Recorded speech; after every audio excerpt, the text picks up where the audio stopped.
आदमियों की चिंता ना करें, मतलब ज़्यादा आदमियों की चिंता ना करें।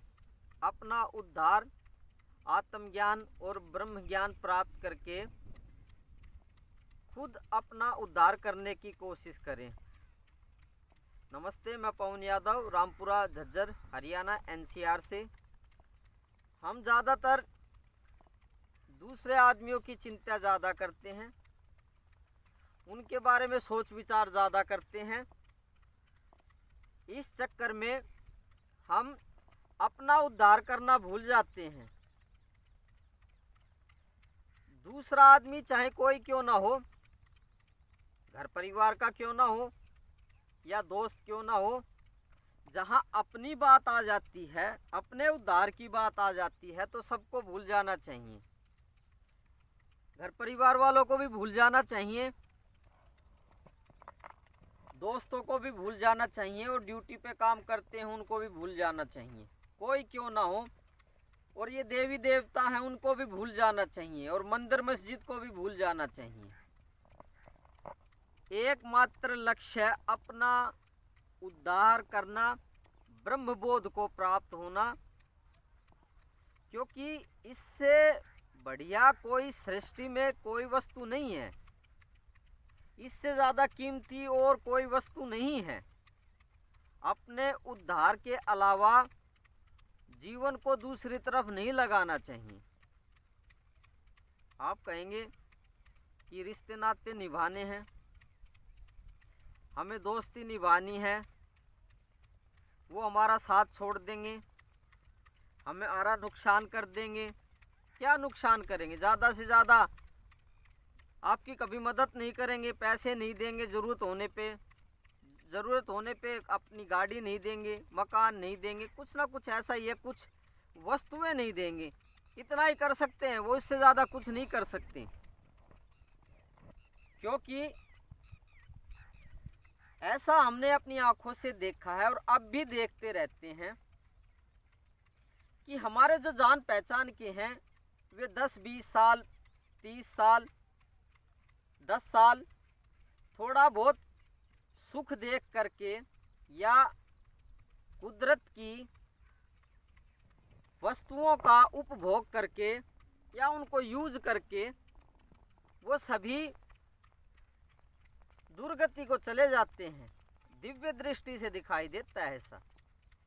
जब वे मरते हैं तो आंखों के सामने ही बैल बनते हैं, पंछी बनते हैं, कुत्ते बनते हैं, घर घर रोटी मांगते, टूक टूक मांगते फिरते हैं मरने के बाद। तो वे तो दुर्गति में जाएंगे ही, आप क्यों जा रहे हो? आपको ये शोभा नहीं देता, हमें ये शोभा नहीं देता कि वे दुर्गति में जा रहे हैं। थोड़े बहुत दिन उनको मान सम्मान तो मिल जाता है, फिर दुर्गति को चले जाते हैं। तो सही समझ से काम लेना चाहिए। हो सकता है आपको ज़्यादा दुनिया में सुविधा ना मिले, पैसे ना कमा पाओ, लेकिन फिर भी अपना उद्धार करना चाहिए। गुरु सानिध्य में रह के, ऐसे गुरु के साथ रह करके जिसके अंदर भगवत्ता प्रकट है। रहने का मतलब ये नहीं है कि उनके साथ बैठ करके जबान लड़ाओ, नहीं, जबान नहीं लड़ानी है।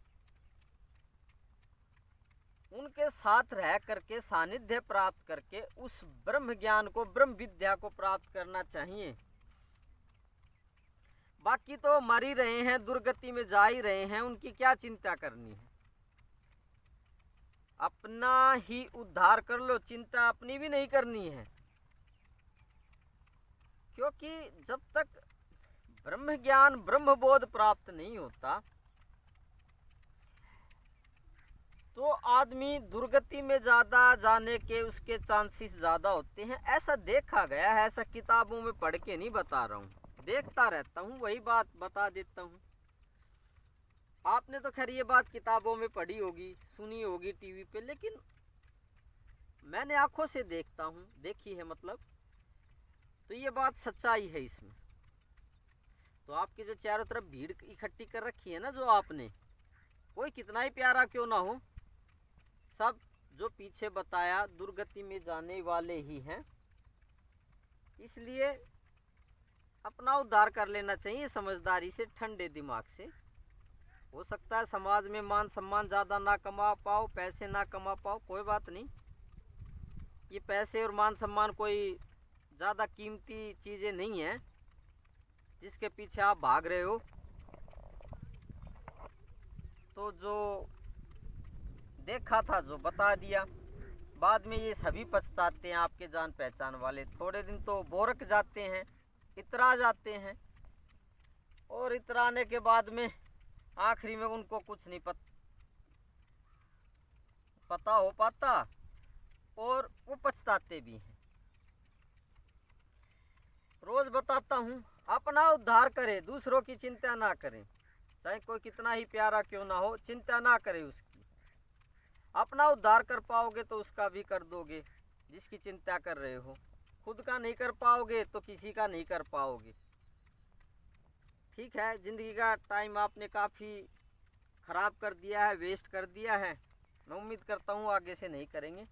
ब्रह्म ज्ञान को प्राप्त करें, गुरु को दंडवत प्रणाम करें, गुरु की सेवा करें, ना कि जबान लड़ा करके। गुरु के पास बैठ करके जबान ना लड़ाएं, सेवा करें, अच्छा उसके प्रति भावना रखें, तो ही कुछ हो पाएगा। पूर्ण गुरु ऐसा नहीं कि ये माला पहने हुए हैं, लाल पीले कपड़े पहने हुए हैं, थोड़ा सा ढोंग ज़्यादा करते हैं, ऐसे गुरु नहीं। जिसके अंदर भगवान प्रकट है उन्हीं को प्रणाम कीजिए, तो मेरा नमन स्वीकार करेंगे। आपके अंदर भगवान है, ऐसा मैंने देखा है, भगवत्ता है, उस भगवत्ता को, ब्रह्म को मैं प्रणाम करता हूँ। कल फिर बात करते हैं दिमाग को, बोझ को हल्का करने वाले किसी बात पे। Thank you very much.